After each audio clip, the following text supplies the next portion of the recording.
Yogyakarta menjadi salah satu tempat ideal yang ingin dikunjungi untuk berlibur. Banyak wisatawan lokal hingga mancanegara yang menghabiskan waktunya di kota penuh sejarah ini. Tidak heran, para wisatawan kerap menanyakan tempat-tempat dan histori dari setiap yang dilihat. Termasuk adalah Pasar Kembang atau lebih dikenal dengan Sarkem, merupakan wilayah yang secara administratif terletak di Kelurahan Sosro Menduran. Kata Sarkem sudah tidak asing lagi bagi masyarakat Yogyakarta khususnya, hingga wisatawan menjadi tertarik untuk mengetahuinya. Salah satu tempat yang dikenal dengan dunia malamnya menjadikan pemerintah setempat sudah lepas tangan dalam hal ini. Konon, tempat ini sengaja didirikan sebagai tempat jajan para pekerja proyek pembangunan rel kereta api pada tahun 1970-an. Namun saat ini menjadi tempat untuk mencari kepuasan. Lokasi Pasar Kembang yang berada di jantung kota Yogyakarta dan tidak jauh dari pusat pariwisata Jalan Malioboro membuatnya menjadi daya tarik tersendiri. Meskipun demikian, Pasar Kembang tidak akan pernah dijadikan sebagai kawasan wisata karena tidak ingin mengangkat citra negatif kota Jogja. Sudut pandang masyarakat menilai Sarkem sudah amat jauh untuk dinilai. Persepsi masyarakat sudah sangat jauh menilai tempat ini. Banyak hal positif dan hal unik pada Kelurahan Sosro Menduran yang banyak orang belum mengetahuinya.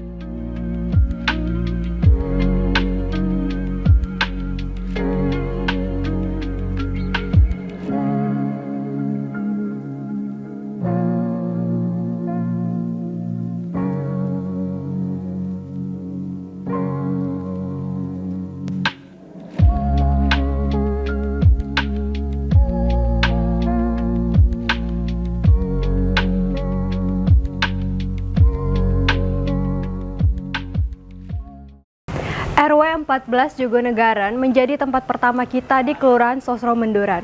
Hal unik yang pertama saya temui di sini adalah gang sempit yang dijadikan lorong sayur. Hal ini membuat saya menjadi penasaran lagi dan ingin langsung bertemu dengan Ketua RW setempat yaitu Pak Budi. Saya Kristinora mengulik hal unik hanya di Balik Mata dalam episode Sisi Lain Sarkem. Sepanjang gang kecil yang saya lalui merupakan hasil kerja warga setempat memanfaatkan lahan yang ada. Tidak heran bahwa tempat ini menjadikan tempat pertama saya untuk mengenal lebih dekat dengan warga setempat. Saya akan bertemu dengan Pak Budi selaku Ketua RW setempat untuk mengajak saya lebih dalam mengetahui lorong sayur.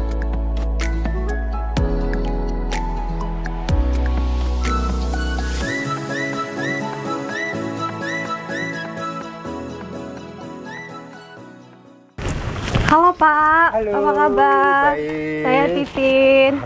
Ya dari mana? Saya dari Respati Pak, dari tim Balik Mata. Ya, gimana? Saya boleh minta Bapak untuk temani saya berkeliling di lorong sayur ini Pak? Oh boleh, ini kebetulan malah ibu-ibu KWT sekarang baru bercocok tanam. Oh, boleh kita langsung Boleh, aja Pak? boleh silakan ya. Oke, Malah senang hati. Ya, terima kasih Pak. Ya. Warga di sini Pak, kira banyaknya ada berapa ya? Di sini ada 320 kakak. Di sekitar ada 2.500 jiwa. Lumayan banyak juga ya Pak Ya, di sini. padat, memang Iya. padat, cukup padat. Untuk warganya sendiri itu mayoritas pendatang atau lokal Pak? Kebanyakan lokal. Lokal, Jadi ya? pendatang itu hanya sifatnya kos-kosan, beliaunya bekerja di toko-toko yang ada di Malioboro itu. Oh, begitu. Ya. Kalau untuk lorong sayur ini sudah ada sejak kapan Pak? Ini sejak tahun 2017. Oh, 2007. Ya, 2017. Jadi berdiri sejak tahun 2017, kemudian kami berproses, pernah mendapatkan juara satu tingkat kota tahun 2019 waktu itu. Itu yang dikelola oleh Ibu KWT, ini ya. Mungkin nanti kalau Mbak mau nanya-nanya Iya. atau mau dan sebagainya nanti bisa ketemu dengan Ibu Langsung dengan Ibu KWT-nya. KWT-nya. Betul ya. Kebetulan nanti bisa kita persilahkan. Iya. Di sebelah sana ya Pak? Ya, sebelah timur lagi.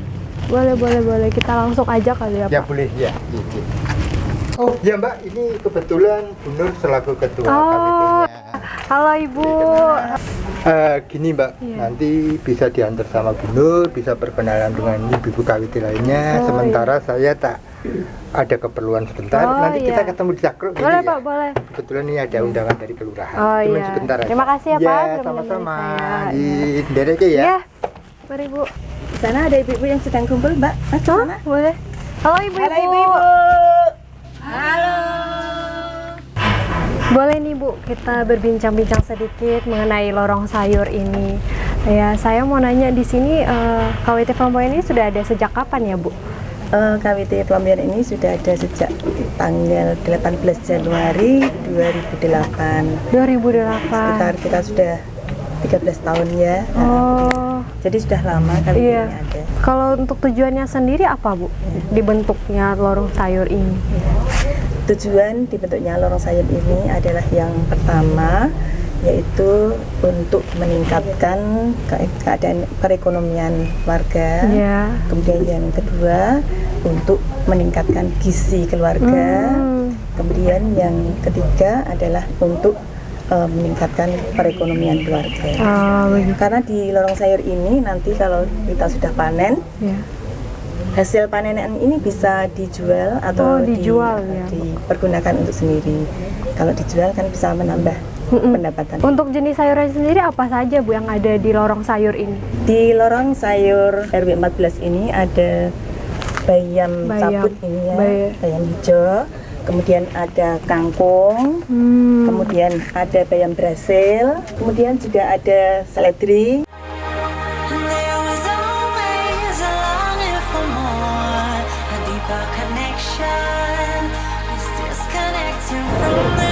Halo Ibu, dengan Ibu Ana. Iya. Saya Titimu. Saya mau tanya-tanya dikit mengenai tanaman yang ada di lorong sayur ini. Ya. Saya lihat di sini kebanyakannya bayam Brasil ya Bu ya. Iya. Kenapa harus memilih bayam Brasil Bu sebagai tanaman di sini? Menurut kami bayam Brasil itu lebih gampang cara menanam dan gampang. iya, cara menanam lebih gampang, untuk tumbuhnya juga gampang, perawatannya juga gampang. Untuk hasilnya memang selama ini kita belum bisa menjual yang secara mentah ya Mbak. Jadi kita olah jadi keripik bayam. Jadi keripik bayam. Iya.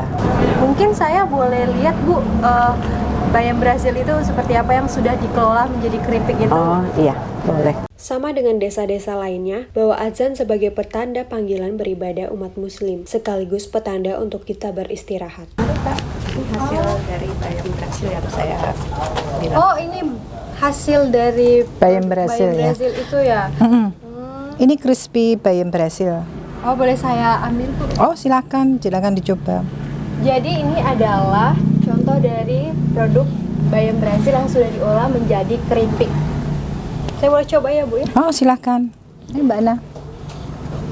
Ini crispy bayam Brasil ini dengan tepung tapioka, ada tepung berasnya juga, terus ada telurnya. Ini bisa tahan lama ya Bu? Bisa ini. Kemarin banyak sekali yang orang-orang pengen mencoba membuatnya. Oh, bisa Bu di sini sambil Oh, bisa ya. belajar buat gitu ya? Ya, mari dicoba. Untuk sayur bisa. Sayur bisa. Cica itu. Cica namanya. Tahu jadi di jus juga bisa Mbak. Untuk jus juga bisa. Monggo. Ya.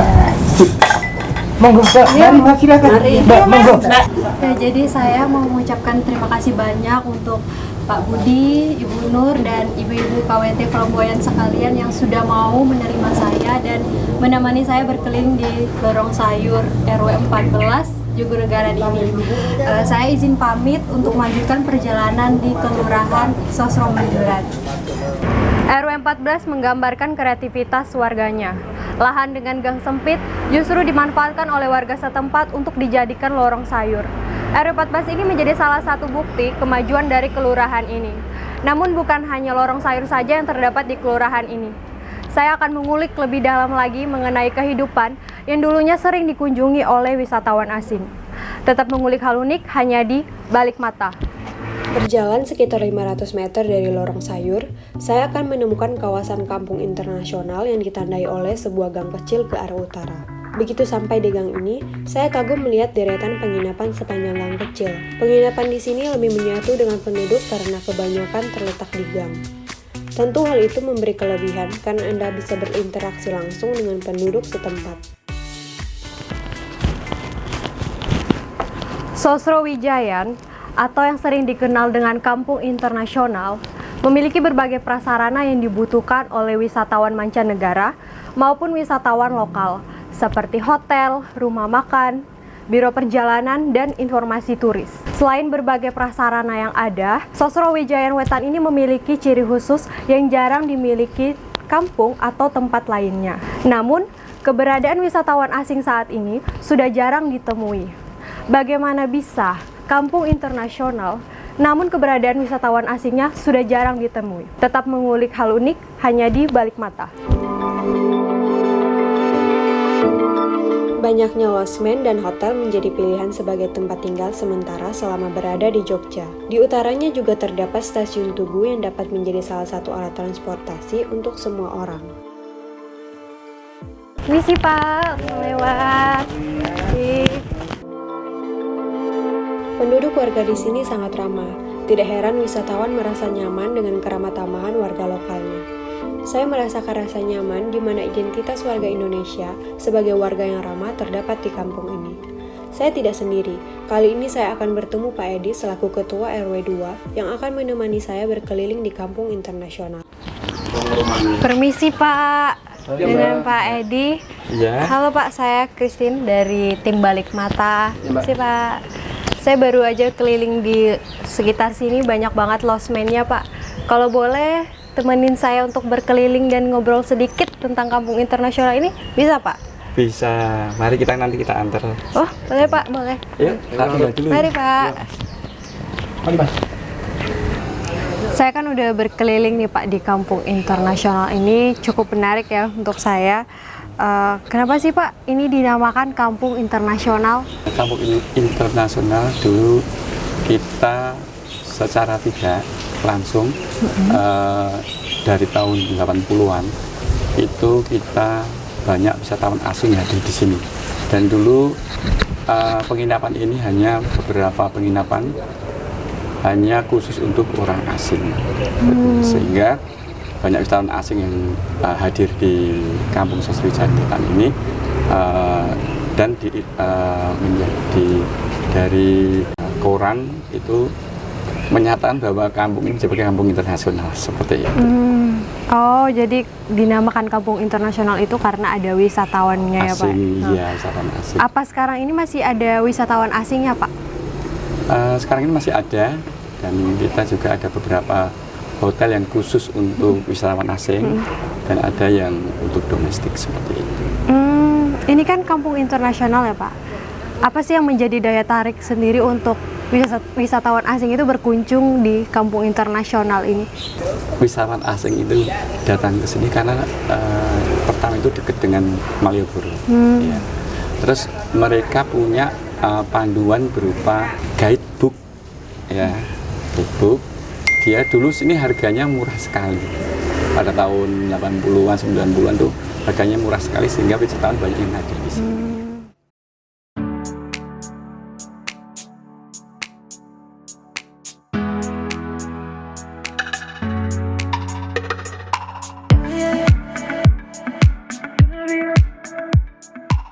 Baik Pak Edi, terima kasih banyak sudah berkenan menemani saya berkeliling di kampung internasional ini. Semoga harapan kita semua dapat terwujud ya Pak. Amin. Ya, terima kasih banyak ya Pak. Sama-sama, terima kasih. Setelah ini saya akan melanjutkan perjalanan menuju Lurah Sosro Menduran. Saya ingin mengetahui apa saja upaya yang dilakukan oleh pemerintah setempat untuk menyelesaikan permasalahan yang ada di Sosro Menduran ini. Tetap mengulik hal unik hanya di Balik Mata. Tidak jauh dari kampung internasional yang bertempat di RW 3 Sosro Wijayan, kini saya telah sampai di kantor Kelurahan Sosro Menduran.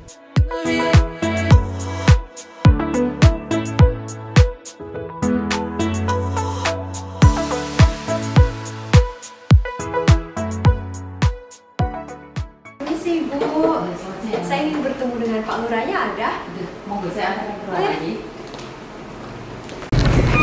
Halo Mbak. Halo Pak, saya Kristinora dari tim Balik Mata.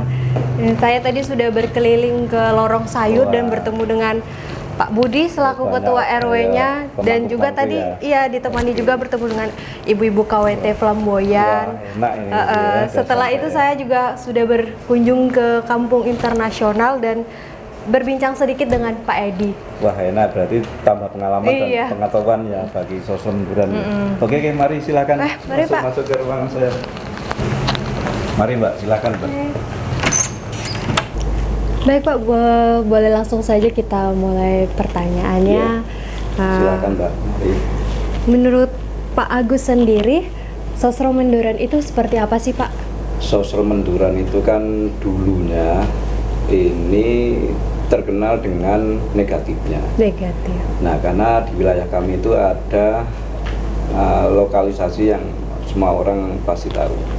Nah, harapan saya, keinginan kami ketika saya masuk di sini ini untuk memperbaiki mindset itu dengan cara saya akan membangun mindset masyarakat untuk bagaimana membina, kemudian membangun, kemudian bagaimana kita menggerakkan. Dan di Sosro Menduran ini kan terkenal dengan pariwisatanya.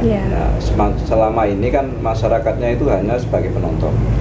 Nah, kita bagaimana membuat mereka, masyarakat kami ini menjadi pemain, supaya nopo kehidupan perekonomian mereka diangkat. Nah, cara kita mengadakan kegiatan-kegiatan, kemudian kami mengadakan pelatihan, karena dengan pelatihan itu kan membentuk skill masyarakat yang supaya terbangun, kemudian bagaimana dia menumbuhkan dirinya sendiri untuk berprestasi. Kalau boleh saya tahu Pak, di kelurahan ini apa saja sih Pak program atau acara yang Bapak usung? Nah, supaya seperti tadi saya bilang di depan bahwa untuk bagaimana masyarakat sini mandiri, nah, dengan cara pelatihan, kemudian membuat skill yang baik, kemudian membuat mindset mereka lebih baik. Nah, kemudian kami mengadakan kegiatan-kegiatan semacam hasil dari pelatihan kemarin, pelatihan dari tahun yang dilakukan oleh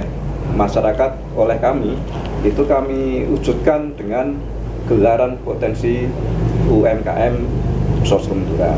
Nah, jadi apa?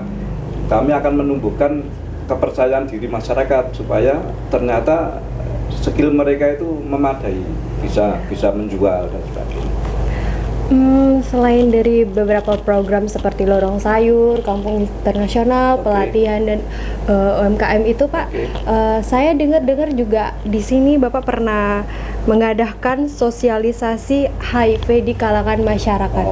Kalau boleh saya tahu itu seperti apa sih Pak dan tujuannya itu apa? Yang namanya Sosro Menduran seperti tadi saya bilang bahwa Sosro Menduran itu kan terkenal dengan mindset yang negatif. Negatifnya di sini apa? Karena di sana kan ada lokalisasi yang orang memandang itu buruk. Nah, akhirnya kami gandeng pihak-pihak yang bisa mengatasi masalah HIV/AIDS karena rawan sekali di wilayah kami ada HIV dan AIDS-nya.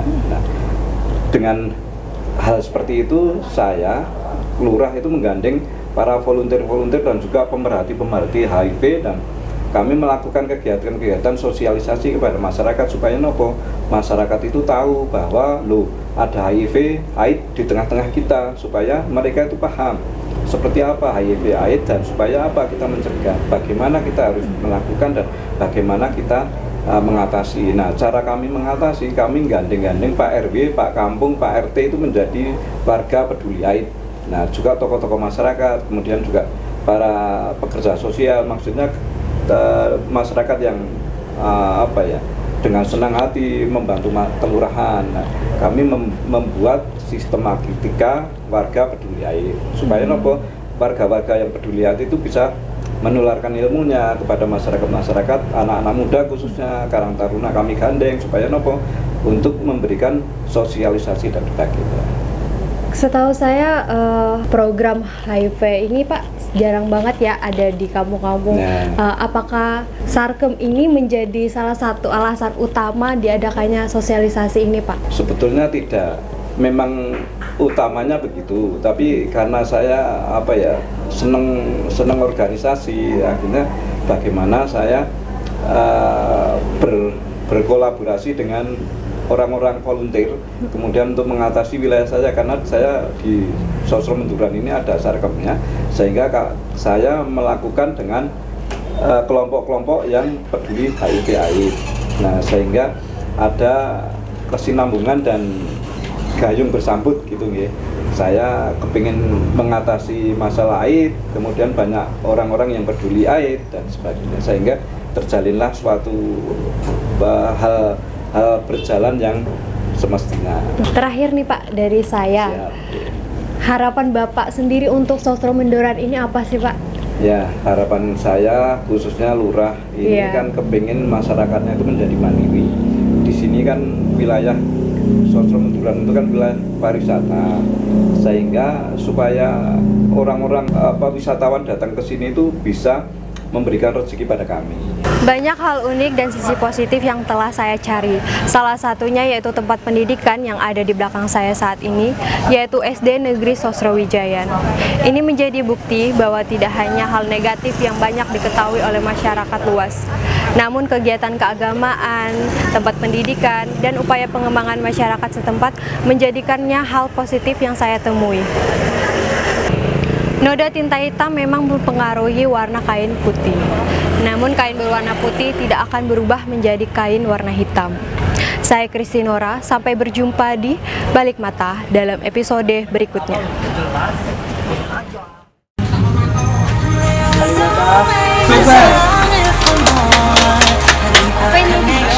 Video. Men.